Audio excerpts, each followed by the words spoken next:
Assalamu alaikum wa rahmatullahi wa barakatuh. Alhamdulillahi rabbil alamin. Wa sallallahu ala sayyidina Muhammadin wa ala alihi wa ashabihi ajma'in. Bandeko ba musulman to tombeli bino bolamo ya Allah subhanahu wa ta'ala bisika biye binso bozwami kimia ya nzambe ezali kolona bino banso kolanda na kokoso oyo esili kozwama mindondo na kati ya mboka na biso tolingi tolakisa différence entre l'islam na komiko oyo babengi communauté musulmane na Congo. Esengeli ba musulman pe ba non musulman boye ba ete komiko n'est pas l'islam, l'islam n'est pas komiko. L'islam ezali religion ya nzambe oyo ezali universel na bisika binso oyo musulman azwami na mokili mobimba azali kolanda mibeko ya nzambe. Alors komiko ezali une association créée pour gérer un groupe de musulmans et non la totalité des musulmans au Congo.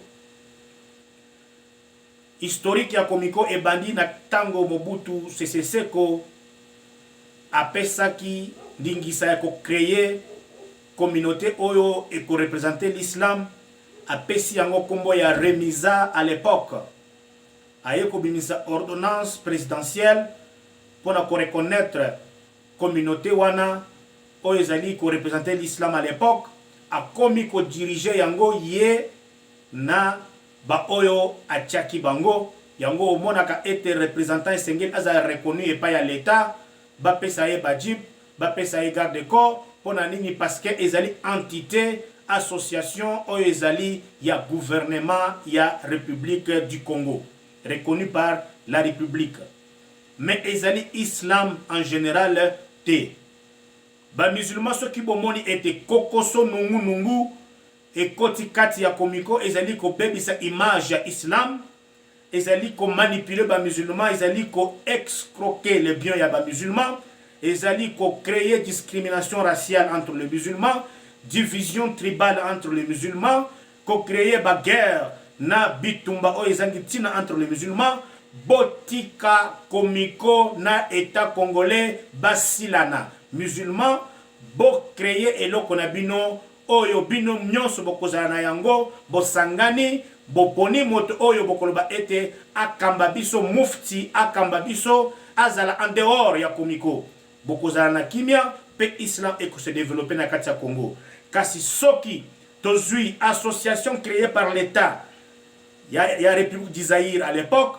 tozali ko kota na kati na yango kozala sima na yango bazali ko coloniser biso bazali ko manipuler biso bazali ko mater biso moyen islam et se développer na Congo ezalité parce que la komiko travaille à l'intérêt de l'état congolais wana nde toyebi yango malamu toyebi te ke komiko ekoki ko travailler na intérêt ya ba musulman jamais komiko eko travailler na intérêt ya état congolais alors soki bitumba ezwami kati ya komiko na état congolais etali ba musulman en général te. Il faut éviter cette confusion. Les musulmans et les non-musulmans, bitumba ya komiko na état congolais, ezali bitumba ya ba musulmans en général na République démocratique du Congo te. Alors, ba musulmans bo fongola misu na bino, bo mi regrouper na ba entité na bino, bo voter mufti na bino o azali naître, o azali kaka pona kosala mosala ya nzambe, bo présenter et pas ya état congolais, azala reconnu à diriger l'islam selon sunna ya Muhammad sallallahu alayhi wa sallam na kolanda na mibeko ya Quran. Et puis